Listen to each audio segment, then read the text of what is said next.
தலை வலிக்குதுன்னு சொன்னோடனே என் பையன் சட்டுன்னு யோசிக்காம வாமா நான் தோசை சுட்டு தரேன்னு சுட்டு தந்தாங்க. பொம்பளை பிள்ளைன்னா ஆம்பளை பிள்ளைன்னா ரொம்ப நாளாக எனக்கு 2 பசங்க தான், ஒரு பொண்ணு இல்லையே நமக்கு. நமக்கு எதனா முடியலன்னா ஒரு தலைவலி காய்ச்சல்னா பார்க்க கூட நமக்கு ஆள் இல்லையேன்னு ரொம்ப வருத்தப்பட்டு இருந்தேங்க. ஆனால் என் பையன் வந்து அன்னைக்கு தோசை சுடும்போது நீ உக்காருமா நான் சுட்டுத்தரேன் உனக்கு சாப்பிட்டு மாத்திரை போடுமான்னு சொன்னும்போது ரொம்ப மனசுக்கு சந்தோஷமாக இருந்ததுங்க. பிள்ளைங்க வந்து ஆம்பளை பிள்ளை பொம்பளை பிள்ளைன்னு இல்லைங்க, நம்ம பிள்ளைங்களை நம்ம எப்படி வளர்க்குறோம், நம்ம மேலே அவங்க எப்படி பாசமாக இருக்காங்க, நம்ம எப்படி அவங்கள பார்த்துக்கிறோன்றது தாங்க. நமக்கு ஒன்றுனா அவங்க பார்க்கணும், அவங்களுக்கு ஒன்றுனா நம்ம மொத்தத்தையும் விட்டுட்டு பார்ப்போம்.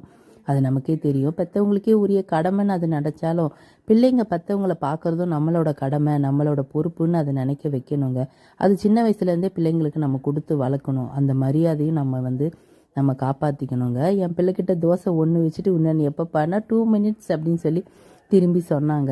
அது வந்து பிள்ளை வந்து நம்ம கிச்சனில் வச்சு பார்க்கும்போது என்னடா நம்ம பிள்ளை வேலை வாங்குறோமோன்னு நினைக்கும்போது கஷ்டமாக தான் இருந்துச்சு. இருந்தாலும் நமக்கு ஒன்றுன்னா நம்ம பிள்ளைங்க நமக்கு பார்த்துக்கும்போது நீ உட்காருமான்னு அந்த சந்தோஷம் இருக்குது பாருங்கள், அந்த சந்தோஷத்துலேயே எல்லாமே பறந்து போயிடுச்சுங்க எனக்கு.